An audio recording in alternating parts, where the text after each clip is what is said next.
नमो अरिहन्ताणं नमो सिद्धाणं नमो आयरीयाणं नमो वैज्ञायाणं नमो लोये सवसाहुणम्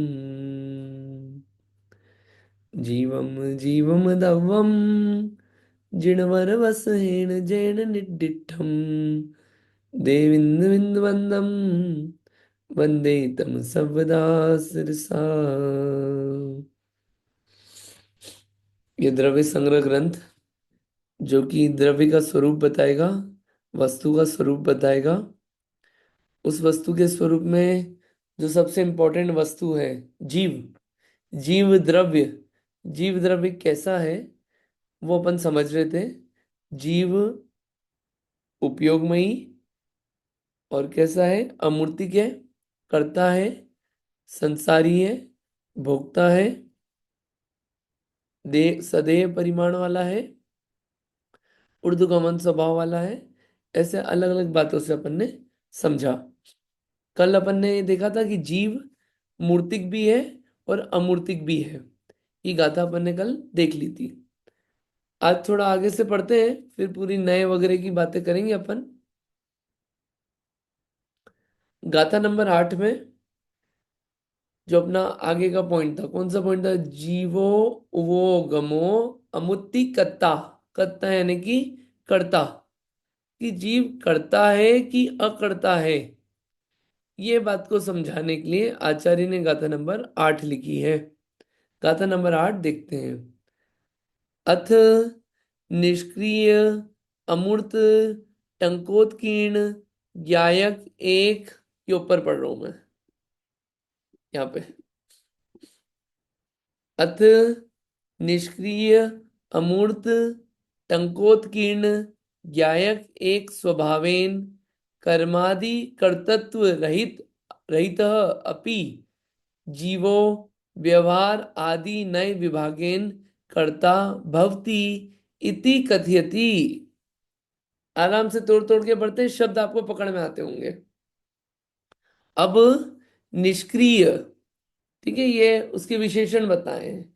निष्क्रिय, अमूर्त, टंकोत्कीर्ण, ज्ञायक एक स्वभाव, ठीक है, से जीव यद्यपि कर्मादि के कर्तृत्व से रहित है, ठीक है, तो भी व्यवहार नयादि नए विभागेन, व्यवहार नए के व्यवहार आदि नए विभाग से कर्ता होता है, इस प्रकार कहते हैं। ये उत्थानी का है कि क्या बात आने वाली है वो इसमें कह रहे हैं। इसमें ये बता रहे हैं कि वैसे तो जीव कर्म का करता नहीं है, फिर भी व्यवहार नहीं से जीव जो है कर्म का करता है। ये बात समझाने के लिए कह रहे हैं। अब ये इतने आगे जो शब्द आए, निष्क्रिय, अमूर्त, टंकोत्कीर्ण, ज्ञायक एक स्वभाव, ये सब जीव के लक्षण। जीव कैसा है? निष्क्रिय भी है, अमूर्त, ज्ञायक का लक्षण निष्क्रिय, अमूर्त, टंकोत्कीर्ण, ये सब बातें आएगी। इन्हें भी हेडर चल रहा है। गाथा देखते हैं कि जीव करता कैसे है, वो गाथा समझ रहे हैं अपन। उग्गल कमादीणम कत्तावहार दो दुने छय दो चेदन कम्माणादा शुद्धनया शुद्ध भावाणम। एक बार और रीड करेंगे। पुग्गल कम्मादीणम कत्ता व्यवहार दो दु निच्छय दो चेदन कम्माणादा शुद्ध नया शुद्ध भावाणम। इसमें तीन नए के नाम आ गए, देखिए आप। व्यवहार दो, निश्चय दो, शुद्ध नया, तीन आ गए। तीन नए से, तीन अपेक्षा से तीन तरह की बात कह दी कि जीव करता है। किस चीज का करता है? पुग्गल कम्मादिणम, जो पुद्गल कर्म आदि हैं उनका करता है।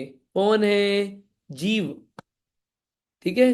पुग्गल कम्मादिणम, आदि शब्द भी आया है कि पौद्गलिक कर्मों का करता है। पौद्गलिक कर्म के अलावा और भी कर्म आते हैं, इसलिए आदि लिखा है। पुद्गल कर्मादिनम कत्ता व्यवहार दो। व्यवहार से ये जो पुद्गल कर्म आदि होते हैं उसको कौन करता है? जीव। एक बात। दू निश्चय दो चेदन कम्माण आदा। और निश्चय से किसका करता है? चेतन कर्मों का करता है। ठीक है। शुद्ध नया, शुद्ध नय से शुद्ध भावों का करता है। अलग अलग बातें आई हैं कि वास्तविकता में जीव करता है तो किस चीज का करता है, ये अलग अलग बातें इसमें आई है गाथा में। एक बार और गाथा को देखते हैं। देखिए, एक शब्द आया है कत्ता। कत्ता को आप सब जगह जोड़ लो आप। कत्ता है किस चीज का? पुद्गल कर्मों का। अगर पुद्गल कर्मों का करता है तो किस अपेक्षा से? व्यवहार नय से। ठीक। निश्चय नय से किसका करता है? चेतन कर्मों का। ठीक। तीसरा, शुद्ध नय से किसका करता है? शुद्ध भावों का करता है। ठीक। इतनी बात हुई। अब यहाँ पे प्रश्न उठता है, बहुत सारी चीजें जो अपने को क्लियर नहीं है। ये पुद्गल कर्म क्या होते हैं, इसलिए ये गाथा समझ में नहीं आई। कर्ता क्या होता है, इसलिए समझ में नहीं आई। व्यवहार नहीं, तो अब हम व्यवहार और निश्चित हम थोड़े यूज टू हो गए अब, तो इट्स ऑल राइट। चेतन कर्म क्या होता है, ये समझ में नहीं आया। और शुद्ध भाव क्या होता है, ये समझ में नहीं आया। इन शॉर्ट, गाथा का वर्ड मीनिंग समझ में आ गया, लेकिन गाथा कह क्या रही है ये समझ में नहीं आया है अभी तक। इन सब बातों को समझने के लिए अपन थोड़ा सा पढ़ते हैं इसको, तो बात पूरी समझ में आएगी। पहले गाथा का अर्थ रीड कर रहे हैं सिर्फ। आत्मा व्यवहार नय से पुद्गल कर्म आदि का करता है। निश्चय नय से चेतन कर्मों का करता है। और शुद्ध नय से शुद्ध भावों का करता है। ये तीन बातें याद हो गई आपको? और ये बात हो गई याद। अगर ये बातें याद हो गई तो अपन आगे देखते हैं। देखिए द्रव्य संग्रह है। अरे, गड़बड़ हो गई। एक मिनट।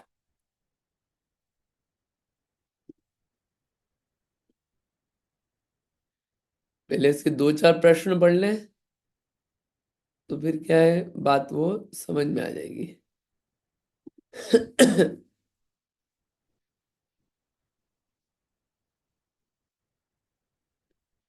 अरे, ये क्या हो गया?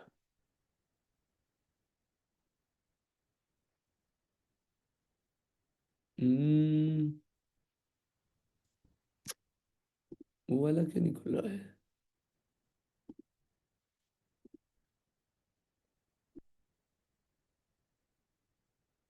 हम्म। ठीक है, अब व्यवस्थित खुलेगा। कर्म कर, ये देखिए करता है। प्रश्न पढ़ते हैं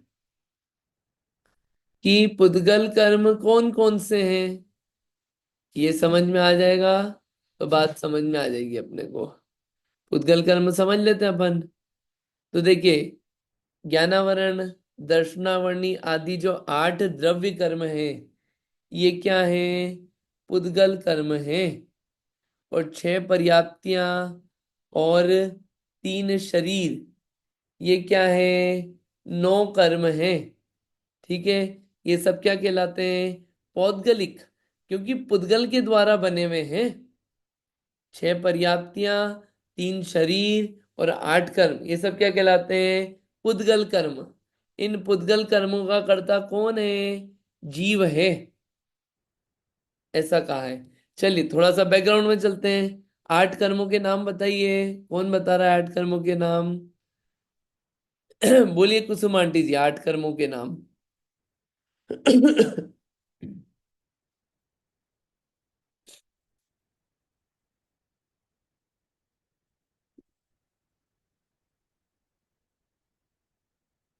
आपकी आवाज नहीं आ रही है।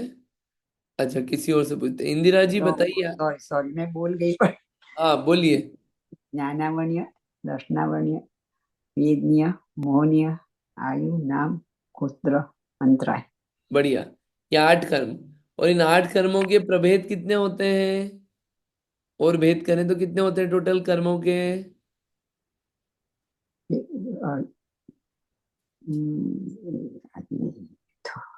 कोई बात नहीं। 148। हाँ बहुत बढ़िया, 148। 148 के नाम याद है? कोई बात नहीं, आज आपको पढ़ना है, पढ़ लेना उसको। याद नहीं हुआ लेकिन रीड कर लेना एक बार 148 के नाम। इतना काम जरूर कर लेना आप। 148 का एक एक नाम का उच्चारण कर लेना जोर से। ठीक है, याद नहीं हो तो भी। नीतू दीदी 148 नाम के याद, 148 नाम याद है?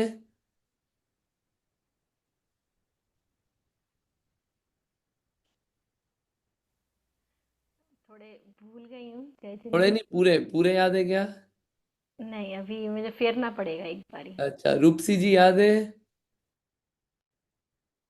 नहीं याद है भी। चारू जी याद है? नहीं, याद नहीं है। कोई बात नहीं। मतलब कोई बात नहीं तो अभी के लिए, कम से कम अभी एक हफ्ते, नेक्स्ट एक हफ्ते में आप लोग फेर लेना और याद कर लेना। इसीलिए मैं बेसिक्स पे भी जा रहा हूँ, ताकि बेसिक्स भी अपने होते रहेंगे। 8 कर्मों के नाम और 148 कर्म प्रकृतियों के नाम अपने को याद होना चाहिए। ठीक है, लिख लेना आप कॉपी में और याद कर लेना। और जो मैं क्वेश्चंस भेजता हूँ ना आपको ग्रुप पे, आप अपनी कॉपी बना लें आप लोग सभी। उन क्वेश्चंस को उसमें लिखिए, तो क्या है आपके पास नोट्स बन जाएंगे आपके पूरे। इसलिए मैं ऐसे क्वेश्चंस भेजता हूँ। तो क्या है, नोट्स पढ़ के फिर आपको कभी भी पढ़ना होगा तो आप खुद से पढ़ पाएंगे। ठीक है, याद करते हुए चलना है। याद करना है आप लोगों को 8 कर्मों के नाम और 148 के नाम। ठीक है, एक हफ्ता है, थैंक्स गिविंग आ रहा है, छुट्टियां हैं। याद कर लेना 8 दिन में। 8 दिन में एक एक कर्म को पकड़ लेना आप। ठीक, चलिए। 6 पर्याप्ति, 6 पर्याप्ति के नाम भी याद करना है, पहले बताए हुए हैं, बता देंगे। 3 शरीर, 3 शरीर। ठीक है, ये 9 होते हैं। ये 9 कर्म जो हैं पुद्गल कर्म कहलाते हैं ये सब। 9 कर्म और द्रव्य कर्म, ये क्या कहलाते हैं? पुद्गल कर्म। ठीक, एक मिनट म्यूट कर लें आप, आपकी आवाज आ रही है। हम्म। देखिए, 9 कर्म क्या होता है कि जिसकी सहायता से कर्म अपना फल देता है, उसे 9 कर्म कहते हैं। और शरीर ही नहीं होगा, पर्याप्ति ही नहीं होगी, शरीर ही नहीं है, सॉरी शरीर ही नहीं है, तो कर्म अपना फल किस में देगा? तो शरीर होना जरूरी है कर्म का फल देने में। ठीक, तो 9 कर्म है, और भी कहलाते हैं 9 कर्म, शरीर आदि। ये सब क्या है? पुद्गल आदि कर्म। इसका कर्ता कौन है? जीव है, व्यवहार से। एक बात, भाव कर्म क्या होते हैं? मोह राग द्वेष। जीव के जो मोह राग द्वेष हैं, वो क्या है? भाव कर्म।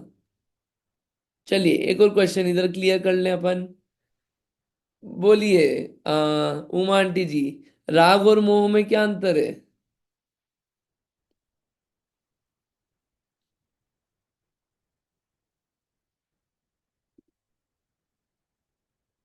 राग और मोह में क्या अंतर है? आपकी आवाज नहीं आ रही है, किसी और से पूछूं? ठीक है। हाँ नीतू दीदी बोलिए, राग और मोह में क्या अंतर है? राग मतलब किसी चीज का अच्छा लगना, और हम्म, मोह मतलब ममत्व भाव, ये मेरा है। बढ़िया, अच्छा है।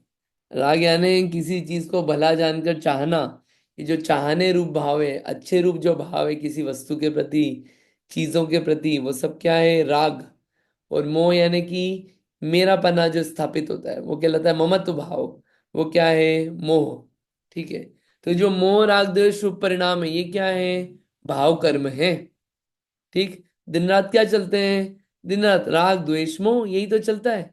मेरा अच्छा बुरा, मेरा अच्छा बुरा। सुबह उठते ही चालू तो ये होता है। सुबह उठे क्या होता है?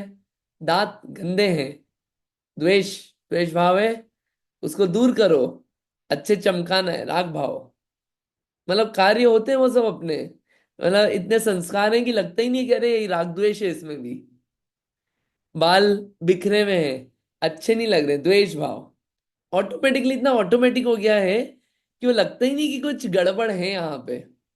वो राग द्वेष हो रहा है यहाँ पे भी, ऐसा लगता है रे, ठीक है क्या है उसमें, राग द्वेष है, बिना राग द्वेष की कैसे होगा? वो है राग द्वेष भाव वहां पे।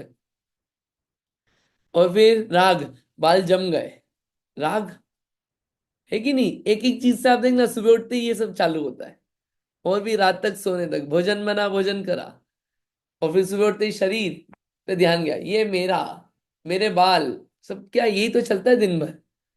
ये एक एक चीज पे लगा लेना आप, ये भाव कर्म दिन रात यही चलते हैं, राग द्वेष मोह, राग द्वेष मोह और पुद्गल कर्म, ठीक है।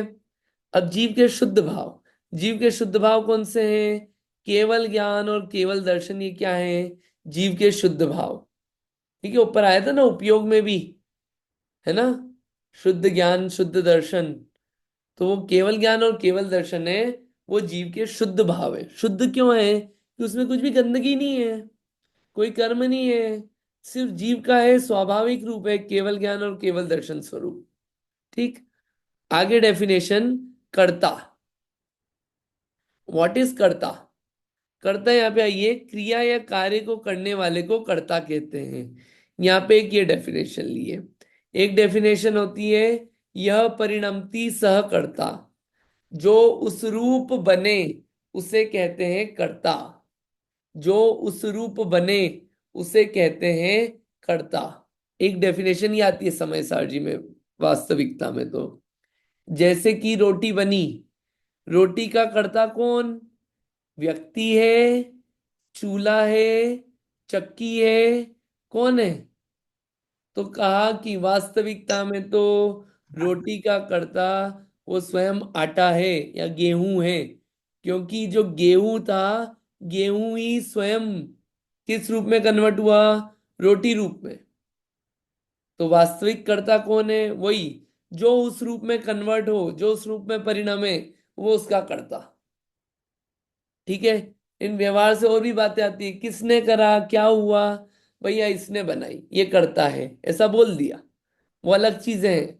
वास्तविक कर्ता वो है, ठीक है।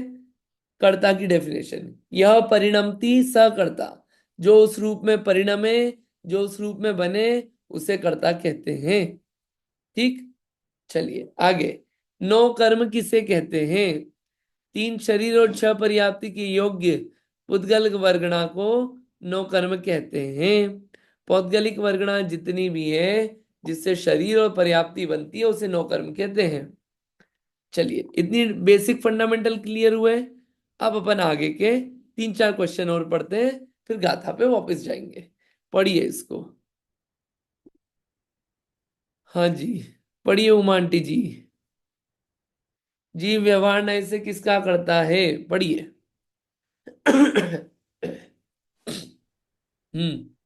प्रश्न, जीव व्यवहार नय से किसका करता है? उत्तर, व्यवहार नय से ज्ञानावरणादि पुद्गल कर्मों का करता है। शुद्ध निश्चय नय से अपने शुद्ध चेतन भावों का करता है। सूक्ष्म शुद्ध निश्चय नय से कर्ता कर्म क्रिया का भेद ही नहीं है, तीनों एक है। बहुत बढ़िया, आगे। प्रश्न, अशुद्ध व शुद्ध निश्चय नय से किसका करता है? उत्तर, अशुद्ध निश्चय नय से राग द्वेष आदि भाव कर्मों का करता है। शुद्ध निश्चय नय से अपने शुद्ध चेतन भावों का करता है। सूक्ष्म शुद्ध निश्चय नय से कर्ता कर्म क्रिया का भेद ही नहीं है, तीनों एक है। फिर आगे प्रश्न, राग द्वेष आदि को अशुद्ध निश्चय नय से आत्मा के क्यों कहते हैं? उत्तर, कर्मोपाधि से राग द्वेष उत्पन्न होता है, इसीलिए अशुद्ध है। जिस समय राग द्वेष होते हैं उस समय अग्नि से तपे हुए लोहे के गोले के समान तन्मय होकर होते हैं। राग द्वेष आदि विकारों का द्रव्य क्षेत्र काल भाव आत्मा से भिन्न नहीं रहता है, अतः निश्चय है इन दोनों से मिलकर अशुद्ध निश्चय नय शब्द की निष्पत्ति हुई है।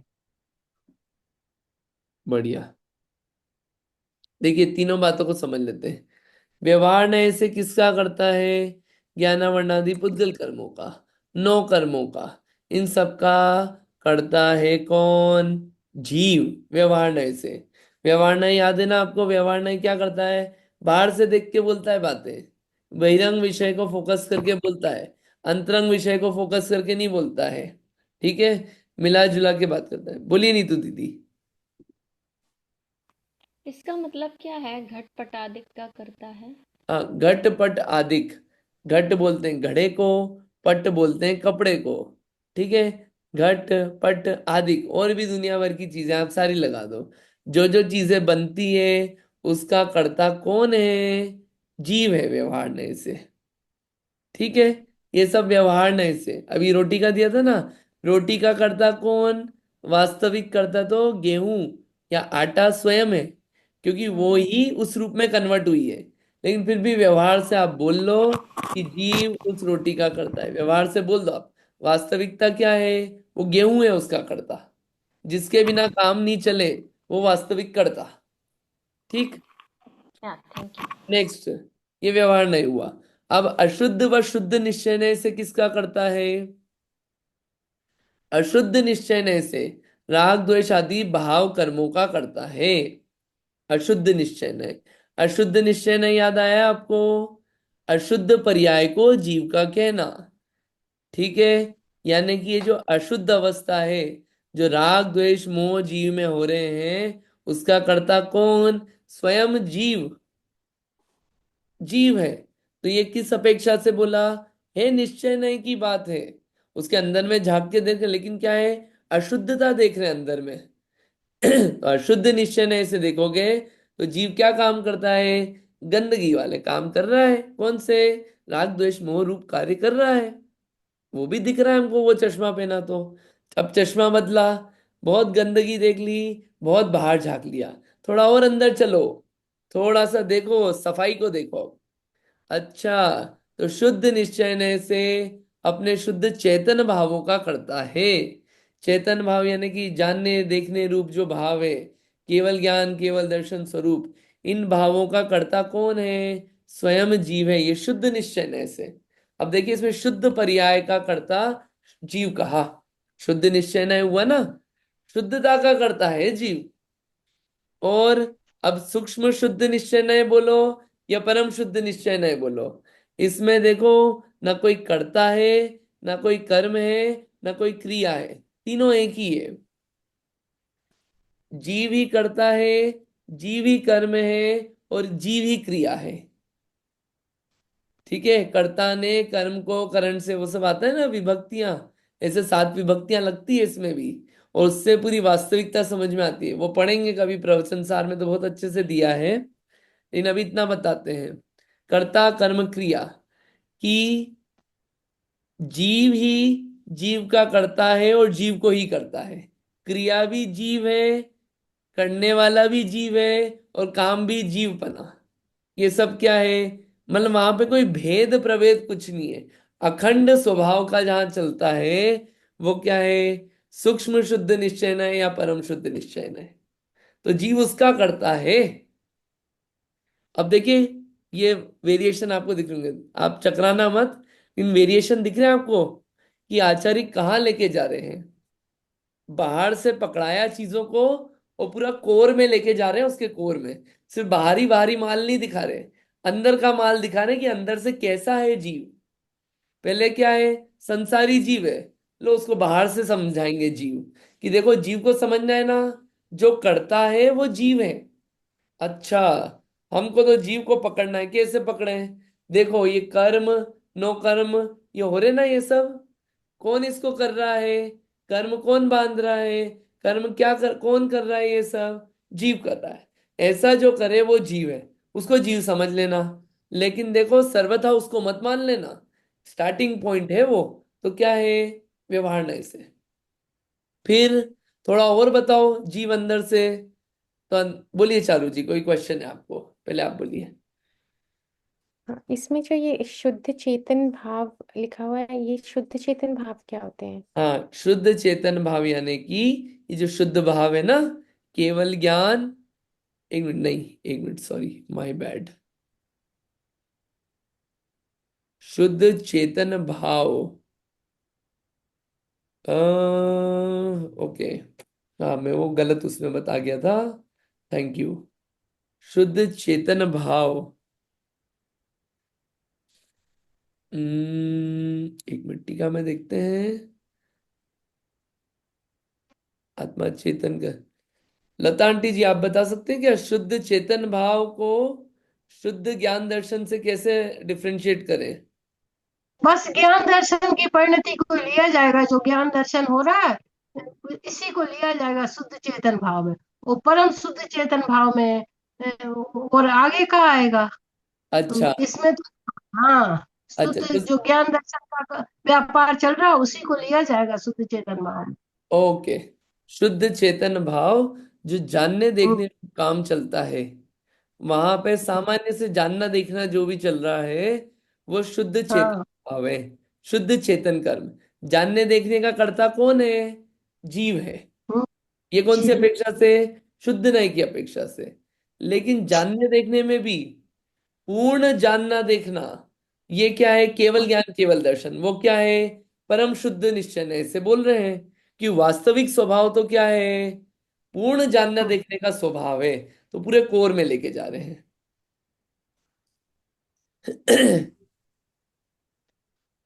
एक मिनट और ऊपर जाते हैं। शुद्ध ज्ञान दर्शन, ठीक है। तो ये शुद्ध अशुद्ध निश्चय ने समझ में आया होगा, है ना। अगला, राग द्वेष आदि को अशुद्ध निश्चय से आत्मा की क्यों कहते हैं? आप ये राग द्वेष को आत्मा की क्यों कह रहे हो अशुद्ध निश्चय से? यहाँ पे आया, कर्म की उपाधि से राग द्वेष उत्पन्न होते हैं। राग द्वेष क्यों होते हैं? कर्म के कारण। कर्म क्यों होते हैं? राग द्वेष के कारण। याद आ रही है बात? अपन ने उसमें पढ़ा था, जब कर्म सिद्धांत पढ़ा था। तो अगर आपको याद आ रहा हो तो ये फोटो दिखाऊं एक बार और, चलो दिखाई देते हैं, रिकॉल हो जाएगा फटाफट।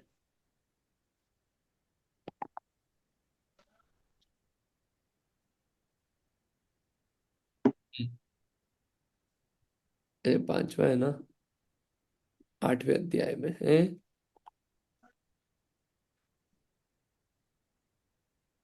ये देखिए, ये याद आया फोटो, कर्म बंध चक्र पढ़ा था अपन ने। जीव कर्म करता है, कौन से? मोह राग द्वेष आदि करता है। उससे क्या होता है? कर्म बंधता है। उन कर्मों का उदय आया, फिर जीव मोह राग द्वेष करता है। फिर कर्म बंधे, फिर उदय में आए, फिर जीव मोह राग द्वेष करता है। ठीक है, याद आ गया ये कर्म बंध कैसे होता है? पढ़ा था अपन ने। आते हैं वापिस अब अपन जो पढ़ रहे थे, यहाँ पे आया। तो राग द्वेष क्यों होते हैं? कर्म के कारण होते हैं। इसलिए राग द्वेष क्या, ये क्या है? अशुद्ध है। और जिस समय राग द्वेष होते हैं उस समय अग्नि से तपे हुए लोहे के गोले के समान तन्मय होकर रहते हैं। मतलब अपने आप को राग द्वेष रूपमय होके रहते हैं अपन। जिस समय राग द्वेष होता है अपने को, तो उसमय हो जाते हैं कि नहीं अपन। बाकी अपना स्वभाव भूल के अपन क्या करते हैं? राग द्वेष रूप कार्य करते हैं, राग द्वेष रूप परिणत हो जाते हैं।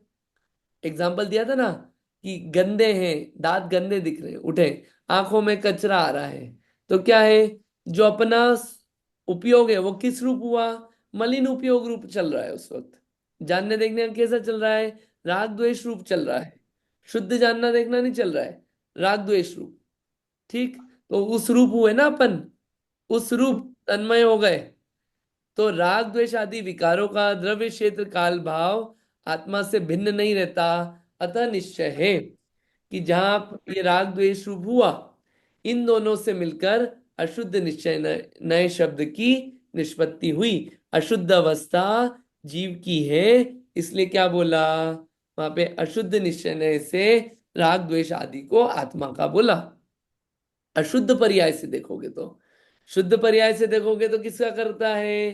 शुद्ध चेतन भावों का करता है। थोड़ी सी टर्मिनोलॉजी आपको क्लियर हुई होगी, टीका पढ़ेंगे अब अपन तो और बातें आपको क्लियर होगी। और पढ़ लेते हैं, जीव को घटपट आदि का कर्ता क्यों कहा जाता है? पढ़िए नीतू दीदी, क्यों कहा जाता है? पढ़िए। जीव को घटपट आदि का कर्ता क्यों कहा जाता है? व्यवहार नय से लौकिक दृष्टि से निमित्त नैमित्तिक संबंध से जीव को घटपट आदि का कर्ता कहा जाता है। क्योंकि घटपट की निष्पत्ति में जीव का योग मन वचन काय उपयोग ज्ञान निमित्त है।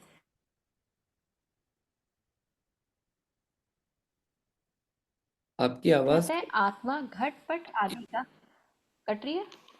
हाँ कट रही है आपकी आवाज। ये मेरा इंटरनेट खराब होगा। पढ़िए, आप कंटिन्यू करिए। ओके, सभी को आ रही है आवाज क्या? आ रही, बराबर आ रही। अच्छा ठीक है। निश्चय निश्चय पुद्गल की परिणति पुद्गल में है और आत्मा की परिणति आत्मा में है। अतः आत्मा घटपट आदि का कर्ता नहीं है। जैसे निश्चय निश्चय पुद्गल पिंड रूप उपादान कारण से उत्पन्न घट व्यवहार में कुंभकार कर कुंभकार कुंभ कुंभकारकृत कहलाता है, क्योंकि उसमें कुंभकार निमित्त है। उसी प्रकार अपने उपादान से कर्म रूप परिणाम निमित्त होते हैं। अतः निमित्त की अपेक्षा से जीव कर्मों का कर्ता और तज्जन्य कर्मों का अनुभव करने वाला होने से भोक्ता भी कहलाता है। देखिए, ये जो गाथाएं चल रही है ना अभी, ये बहुत अच्छी और इम्पोर्टेंट गाथाएं हैं। समय सारजी में कर्ता समझाने के लिए पूरा एक चैप्टर लिखा है आचार्य ने, उसमें और अच्छा लगता है।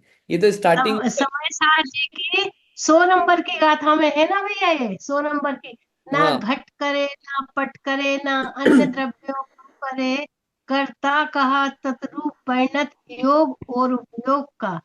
उसके लिए कुम्हार के लिए घड़ा बनाने वाला नहीं क्या, क्योंकि वह उस समय अपने योग और उपयोग में निमित्त है, इसीलिए उसके लिए। क्योंकि घड़ा बनाते समय यदि कुंभकार घड़ा रूप परिणमित हो जाए तो उसको घड़ा बनाने वाला कहे, परंतु उसका योग और उपयोग उस रूप परिणमित है, और घड़े बनाने में तो मिट्टी ही है, इसीलिए मिट्टी को ही कहा जाएगा।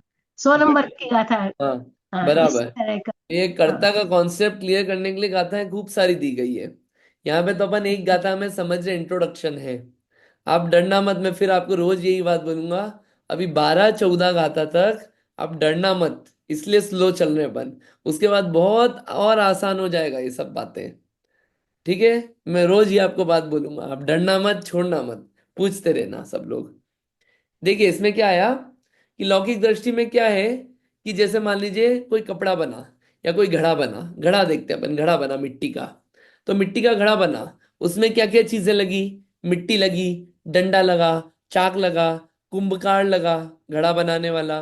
उस घड़ा घड़ा बनाने वाले का मन लगा, वचन भी लगा, कुछ कुछ काय का भी यूज हुआ, और उसका ज्ञान ज्ञान का भी यूज हुआ। अगर मैं आपसे पूछूं इन सब में सबसे इंपॉर्टेंट चीज क्या है घड़े को बनाने में, तो आप क्या बोलेंगे?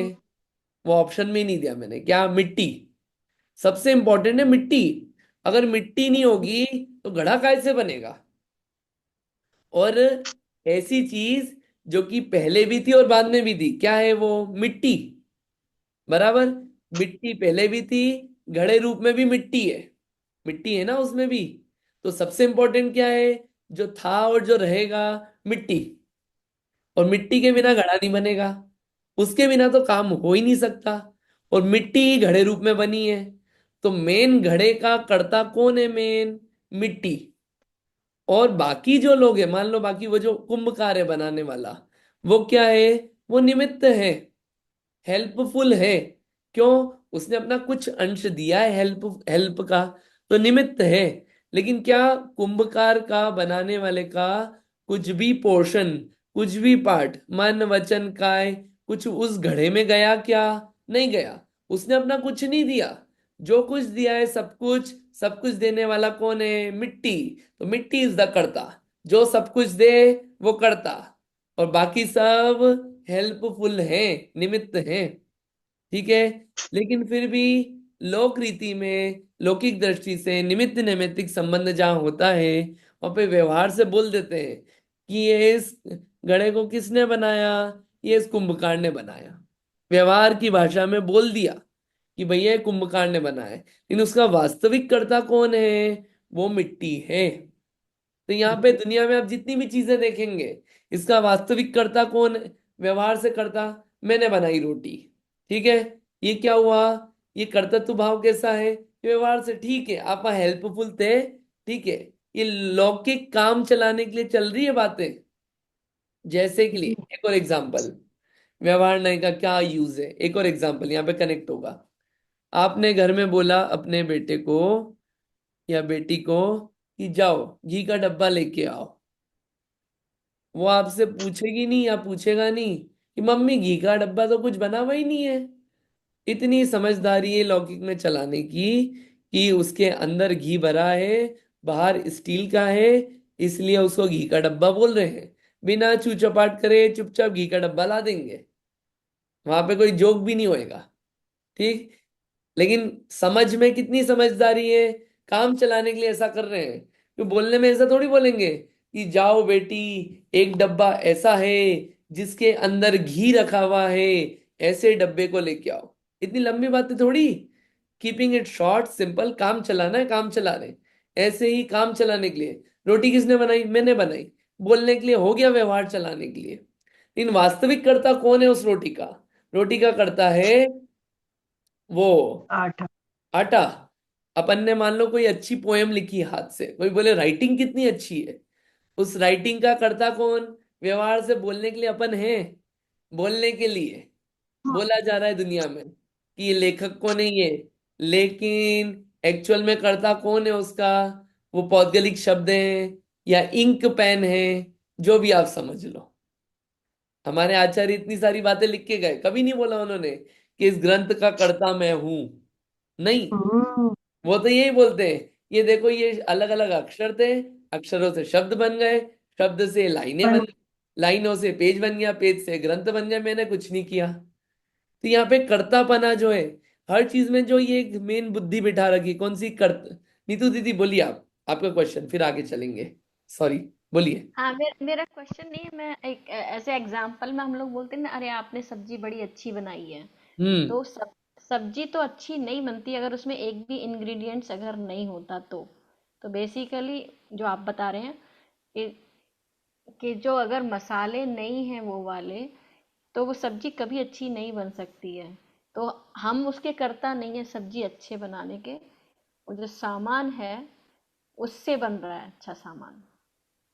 हाँ, इसमें अच्छी बात है, अच्छा एग्जाम्पल लाया आप। इसमें भी ये जो अपन बात समझ रहे हैं, ये श्रद्धान के लिए, समझने के लिए है। ऐसा नहीं होना चाहिए कि किसी के यहाँ भोजन करने गए, उसका भोजन अच्छा बना तो अपन कॉम्प्लीमेंट करना भूल जाए। व्यवहार काम चलाने के लिए लौकिक का चलेगा, लेकिन श्रद्धान क्लियर होना चाहिए, एक बात। दूसरी हाँ बात, नहीं, हाँ नहीं नहीं, मैंने ऐसी हाँ, नहीं ऐसी नहीं, घरेलू अच्छा, एक उदाहरण है।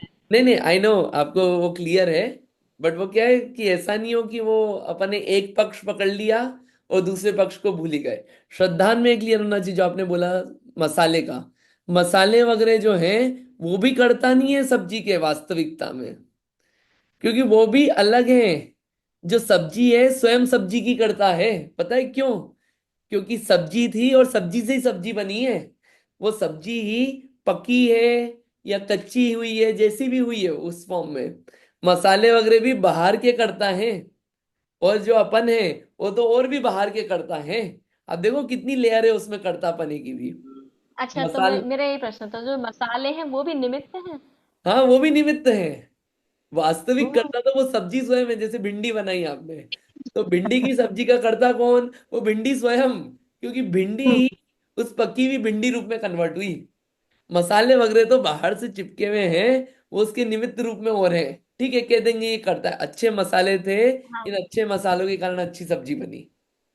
लेकिन अच्छा, वास्तविक कर्ता ये जो है ये वो भिंडी हाँ, स्वयं है। यही मुझे सवाल आ रहा था कि जो मसाले वो भी निमित्त हैं।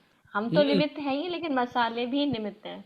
तो तो देखो भिंडी जो जो उसके, भी सब्जी बनी है वही उसका करता है, हाँ, ठीक है। तो आप ये देखिए इसमें कि जो उसके साथ चिपका हुआ है उसको भी हम क्रेडिट नहीं दे रहे पूरी तरीके से।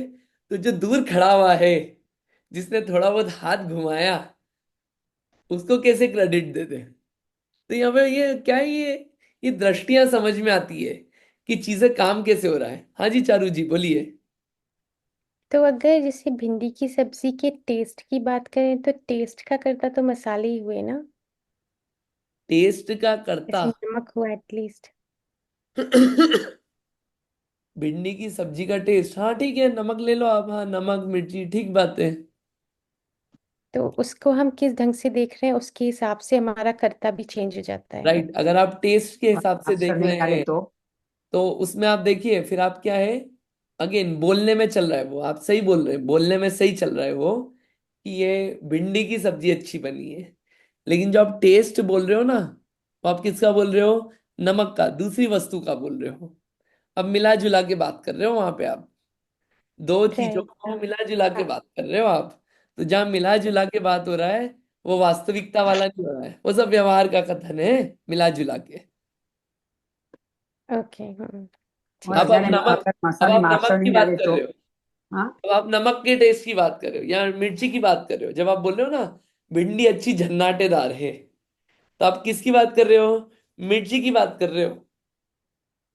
राइट। मिर्ची पे हाँ, फोकस है जब हम उस आपका। तरह से बोलते हैं तो फिर टेस्ट जिस किस से आ रहा है उसकी बात हाँ कर तो रहे हैं। टेस्ट, तो मिर्ची ही उस मिर्ची रूप में कन्वर्ट हुई। पहले मिर्ची सूखी थी, वो मिर्ची कन्वर्ट हुई कैसे, कि फैल गई अच्छे से उसमें, तो मिर्ची उसकी करता हुई ना झन्नाटेदार बनेगी। ठीक समझ आ रही है बात आपको। नमक, हम्म। वो देखो कितनी वस्तुएं कितनी अलग अलग, देखी कितनी अलग अलग, एक एक सब मिला जुला के चलती है, काम चलता है। ठीक है, ये सब्जी में चला। ऐसे ही अब आप जीव में देखो, जीव में राग द्वेष भी हो रहा है, राग द्वेष का मसाला है, चेतन कर्म का मसाला है, शुद्ध भावों का मसाला है, सारे मसाले हैं। लेकिन वास्तविक किस चीज का करता है जीव, वो यहाँ पे अपने को दृष्टियां पता चलती है। व्यवहार नय से, अशुद्ध नय से, शुद्ध नय से, परम शुद्ध नय से, ये कर्तापने से पता चलता है। हम ये भी नहीं बोलेंगे कि ज्ञानावर्णी दर्शनावर्णी कर्म का कर्ता जीव नहीं है, सर्वथा ही नहीं है, ये नहीं बोलेंगे। क्यों? अगर ये बोल देंगे तो क्या होगा, अच्छा अगर जीव ने नहीं किए तो बंदे जीव को क्यों, ये फल जीव को क्यों आ रहा है, सवाल उठेंगे ऐसे। तो हम इसलिए अनेकांत से बात कर रहे हैं कि देखो हाँ ऐसा दिख रहा है ना, हाँ जीव करता है, जीव की गलती है। रागी द्वेषी मोही जीव है ही नहीं, हम ऐसा भी बोलेंगे। लेकिन ये भी बोलेंगे साथ के साथ राग द्वेष मोह जीव करता है। क्यों? राग द्वेष मोह दिख रहा है, अच्छा बुरा ये सब भाव दिख रहा है जीव में, तो उसका क्रेडिट किसको देंगे, हवा में हो रहा है नहीं, एक अपेक्षा ये भी है। और केवल ज्ञान केवल दर्शन जीव में हुआ, एकदम से सिद्ध भगवान में हुआ, अनंत भगवान में हुआ। कैसे हुआ ये, पहले तो नहीं दिख रहा था हमको, कहां से जादू हुआ एकदम से, अरे ये जो कर्तृत्व हुआ, ये हुआ, ये उसका स्वभाव है, पहले भी था, अभी प्रकट हुआ है। तो वास्तविकता में तो जो करता है इस चीज का करता है। ये अलग अलग चीजें समझने की है। जो हमेशा पाया जाएगा वो केवल ज्ञान केवल दर्शन है, स्वभाव रूप से। पर्याय में प्रकट नहीं हुआ वो अलग चीज है, काम करने लायक ये है शुद्ध भाव। तो इससे पढ़ के अपने को ये समझ पड़ता है कि जो अशुद्धता रूप काम चल रहा है, अशुद्धता रूप जो चीजें चल रही है, उससे थोड़ा सा हटके अपने शुद्ध भाव को देखें, अपन शुद्ध स्वभाव को देखें कि आत्मा है कैसा, मैं हूं कैसा। अभी तक सिर्फ ऐसा ही दिखता है, जो कर्मों ने दिया, नौ कर्मों ने दिया, ये दिखाया ना कि पुद्गलिक कर्मों का, नौ कर्मों का कर्ता मैं हूं, ये शरीर जो मिला यही मैं हूं। नहीं भैया ये नहीं हो, इसको बनाने वाले तुम नहीं हो, ये कर्म से जो मिल गया ये तुम नहीं हो। ये जो गुस्सा कर रहा है, जो घमंड कर रहा है, जो लालच कर रहा है, ये तुम नहीं हो।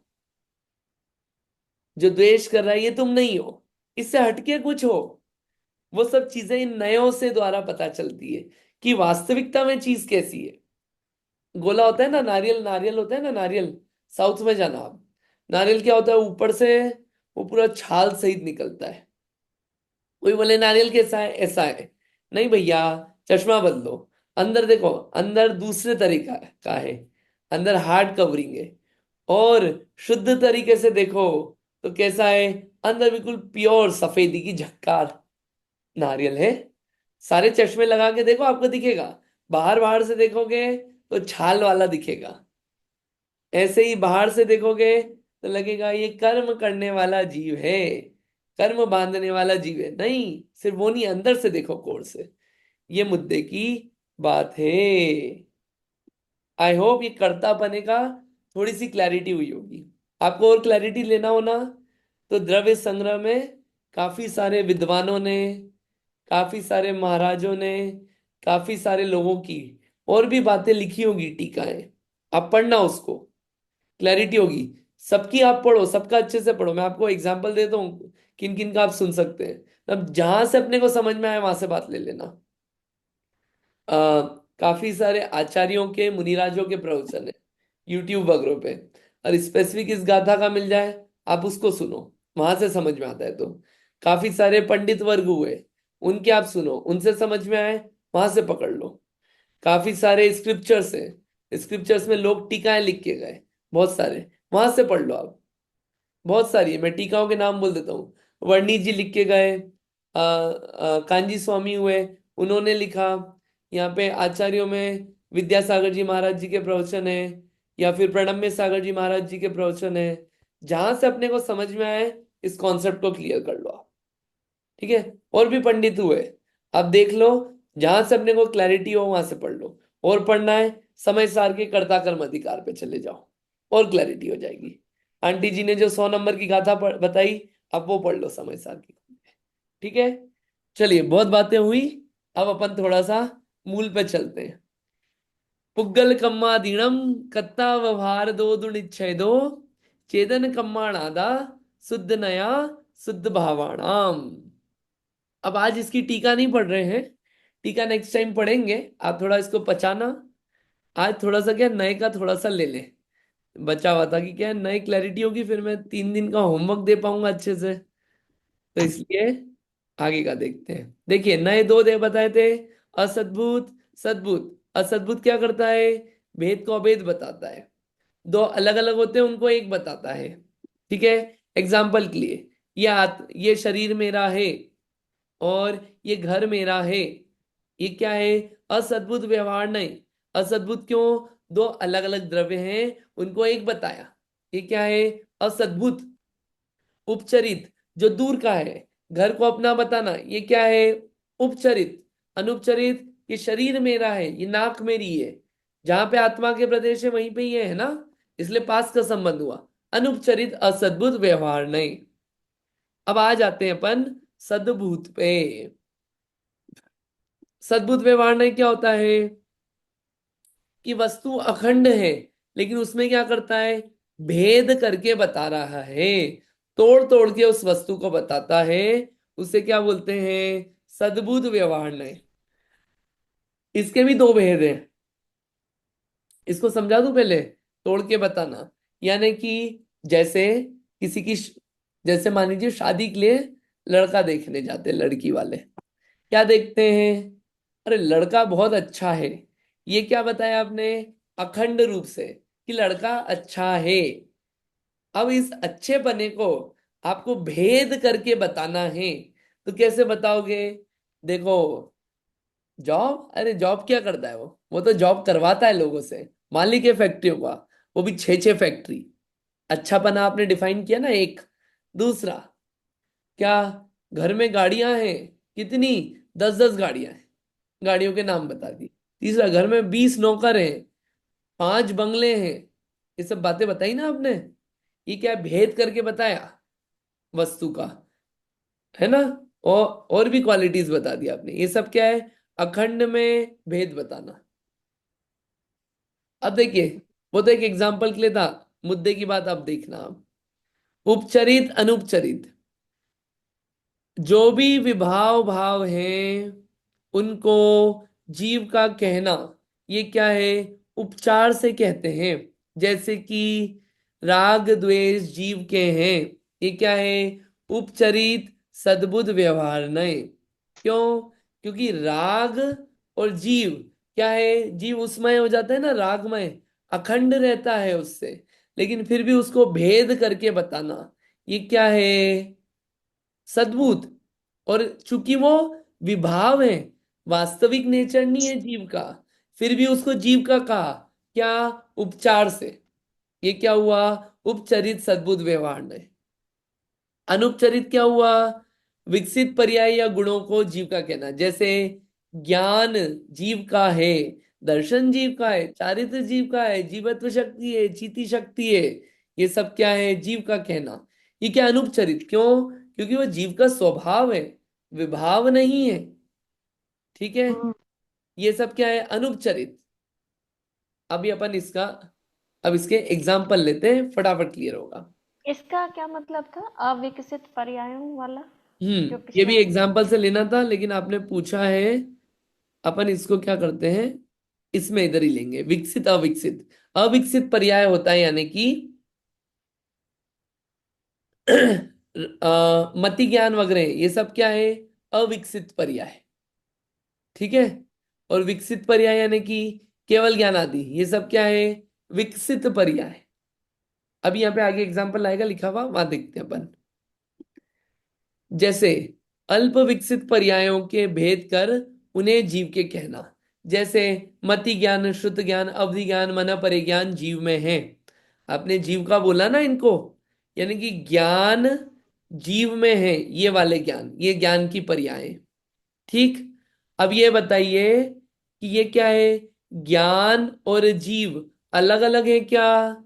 मति ज्ञान और जीव अलग अलग है क्या? नहीं, जहां पे जीव है वहीं पे मति ज्ञान है, लेकिन आप अलग अलग बता रहे हो, यानी कि अखंड वस्तु में भेद बता रहे हो आप। तो कौन सा हुआ? सद्बुद्ध व्यवहार नहीं। ठीक, अब उपचरित है कि अनुपचरित? देखो, अविकसित पर्याय है ये तो, ये विकसित पर्याय नहीं है, पूर्ण पर्याय नहीं है ये, इसलिए उपचार से बोला ये जीव का है। हमेशा जीव के साथ नहीं रहेगा ये, उपचार से बोल दिया अभी, इसलिए क्या है? उपचरित सद्बुद्ध व्यवहार नए। देखिए यहाँ पे आएगा, एक मिनट, इसमें कारण भी आएंगे। देखिए एक और एग्जांपल उपचरित का। राग आदि जीव में है। अब बताइए, जहां राग है वहीं जीव है ना? है बिल्कुल, लेकिन उसको खंड करके बता रहे हो ना आप, अखंड को, इसलिए सद्भुत। उपचरित क्यों? विभाव भाव है, स्वाभाविक भाव नहीं है जीव के जो त्रैकालिक पाए जाए, इसलिए उपचरित सद्भुत व्यवहार नहीं से रागादिक जीव के हैं। देखिए, पढ़ लीजिए इसको।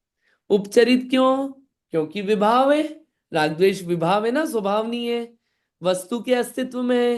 राग द्वेष कोई जीव से अलग थोड़ी पड़े हुए हैं, इसलिए सद्भूत।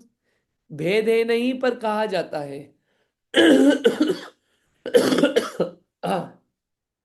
व्यवहार क्यों? राग और जीव में भेद नहीं है, फिर भी कहा जा रहा है क्या है? व्यवहार। नहीं, ज्ञानी भी कहते हैं अनुपचरित सद्भुत व्यवहार ने विकसित पर्यायों के भेद कर उन्हें जीव का कहना। जैसे कि केवल ज्ञान, केवल दर्शन जीव में है, तो कोई जीव से अलग है क्या? वो नहीं है, लेकिन इन विकसित पर्यायों को खंड खंड करके बता रहे हो ना आप, सद्भुत व्यवहार है, और विकसित पर्याय है, इसलिए क्या हुई है? अनुपचरित। और गुणों को भेद करके कहना, जैसे जीव में ज्ञान, दर्शन, सुख, वीर्य है। अरे कोई अलग अलग चीजें थोड़ी पड़ी हुई है, जहाँ जीव है वहां ये सब गुण है। जीव से कोई अलग अलग टुकड़े थोड़ी हैं कि अरे ये जीव का एक टुकड़ा ज्ञान का, एक दर्शन का, नहीं। जहां जीव है वहां पे पूरी जगह ज्ञान है। ज्ञान कैसे अलग अलग टुकड़े नहीं है, अखंड है वो भी। और जो ज्ञान है वही जीव है, जहां ज्ञान, मतलब वो खंड नहीं है, उनमें कोई भेद नहीं है अलग अलग रूप से। फिर भी भेद करके समझाने के लिए भेद करके बताया। ये क्यों बताया? अनुपचरित सद्भुत व्यवहार नहीं से।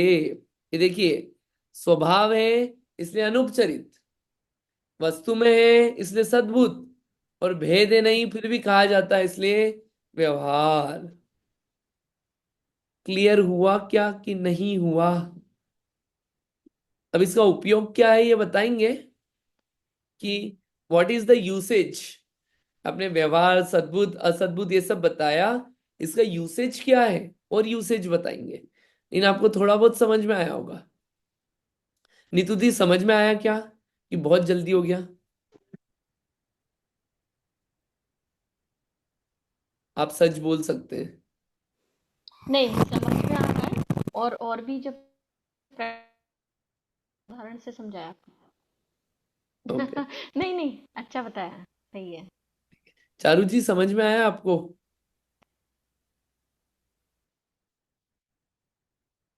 क्यों आपकी आवाज आप नहीं आ रही है अंकित भैया। अच्छा, अभी आ रही है? ओके, शायद आवाज नहीं आ रही है। इट्स पर ओके। उसको सुनना पड़ेगा। हाँ, क्या बोल रहे हैं आप? नहीं, मैं बोल रही थी कि समझ में आया, पर शायद एक बार और सुन के थोड़ा रजिस्टर होगा। ओके, कोई बात नहीं, अपन इसका और आगे लेंगे। एक बार में 1 मिनट में, ऑल्दो टाइम हो गया लेकिन 1 मिनट में मैं बोल देता हूँ। देखिए, सद्भूत की बात चल रही है। आवाज आ रही है? नहीं आ रही हो तो रोकना मुझे। आवाज आ रही बराबर। हाँ, सद्भुत बराबर आ रही। व्यवहार जो है वो अखंड वस्तु में भेद बताता है। अखंड वस्तु यानी कि जैसे बोले शक्कर, तो शक्कर और मीठापना, शक्कर बोलते ही मीठापना साथ में है, अखंड रूप से है। उसमें अलग अलग नहीं बोलना, बताना पड़ेगा कि देखो ये मीठी शक्कर है। शक्कर बोलते ही मीठापना समाहित है अखंड रूप से। ठीक, लेकिन फिर भी समझाने के लिए क्या बोलते हैं, ये शक्कर मीठी है, खंड करके बताए ना। तो जहाँ हम्म, सद्बुद्ध व्यवहार नहीं है, वो अखंड वस्तु को खंड करके बताएगा। अब एक हो सकता है कि देखो, आत्मा जो है रागी द्वेषी है, तो आपने क्या करा, आत्मा में राग द्वेष है, क्या करा कि जो राग द्वेष थे उनको आत्मा, आत्मा में तो है, आत्मा उस रूप हो रहा है अभी संसार में, लेकिन उसको आपने खंड करके बताया ना, अलग करके, वस्तु से अलग बताया ना उसको ऐसे। तो क्या है वो क्या हुआ, उपचरित, उपचार से बोला विभाव को। और आत्मा में ज्ञान दर्शन है, आत्मा के ये ना वो स्वभाव है, खंड करके बोला तो क्या हुआ, अनुपचरित सद्बुद्ध व्यवहार ने। ऐसे ही अविकसित विकसित पर्यायों में लगा लो। मति ज्ञान वगैरह क्या है, अविकसित है। क्यों, ये पूर्ण नहीं है ये ज्ञान, तो उनकी पर्याय भी क्या है, अपूर्ण है। उपचार से जीव का बोला, ये जीव मति ज्ञान वाला है, ये मति ज्ञान का जीव है। तो उपचरित सद्भुत केवल ज्ञान वाला जीव है, ये कौन सा है, अनुपचरित सद्भुत। आप बाकी और पढ़ना। अब आपका होमवर्क ये है, गाथा नंबर 1 से 8 तक तो आपको याद करना है। एक होमवर्क ये हुआ, 3 दिन छुट्टी है। दूसरा होमवर्क ये है, आपको सद्भुत पढ़ा दिया, असद्भुत पढ़ा दिया, निश्चय, अशुद्ध, शुद्ध, ये सब पढ़ा दिया। गाथा 1 से लेके गाथा 8 तक आपको क्या करना है, इसमें ढूंढना है। जैसे यहां लिखा है शुद्ध सद्भुत, देखो जैसे एक एग्जाम्पल बता देते ताकि क्या इजी रहेगा। आपकी आवाज ब्रेक हो गई अंकित भैया। अच्छा, अभी आ रही है?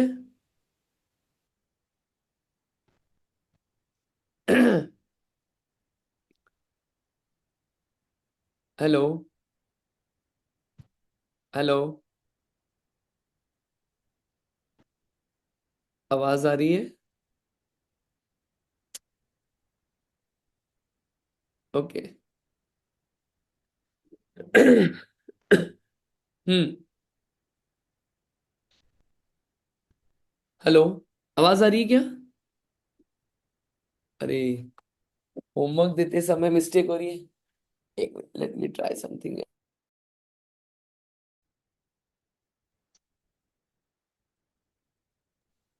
सॉरी, जस्ट 2 सेकेंड और। आपका होमवर्क ये है कि देखिए, ये ग्रंथ में सब जगह आया है कि देखिए, कुमति, कुश्रुत, कुअवधि, इन 3 ज्ञानों में उपचरित असद्भुत व्यवहार है। ठीक, एक ही एग्जाम्पल आया, और आपको पीछे मैं बता देता हूँ।